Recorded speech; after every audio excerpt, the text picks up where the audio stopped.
Bé, és veritat que això està sent un procés llarg i en fi, que pot donar la sensació de que es dilata molt en el temps, però també hem d'entendre que és un procés d'una extremada complexitat.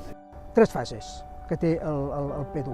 Una primera fase feta, que és la de agafar coneixement. Hi va haver l'exposició aquella de Metròpolis, que va estar al The Hub, i llavors després hi va haver tot uns workshops, no? Uns espais de debat.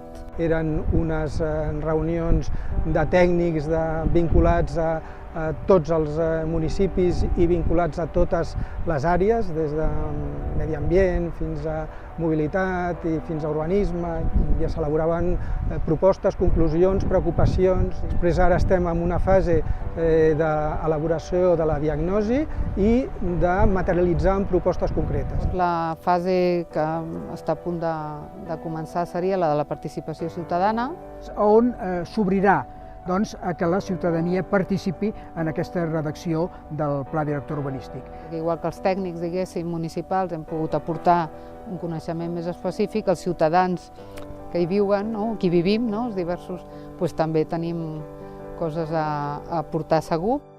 La participació és molt important perquè, en principi, els tècnics, és evident que estem al territori i coneixem les preocupacions bàsiques, però és evident que convé l'aportació de les persones que no tenen igual els coneixements tècnics, però viuen la seva problemàtica del dia a dia, i aquesta problemàtica, fer-la arribar al PDU, jo crec que ajudarà a enriquir-lo i a arribar a unes conclusions molt millors.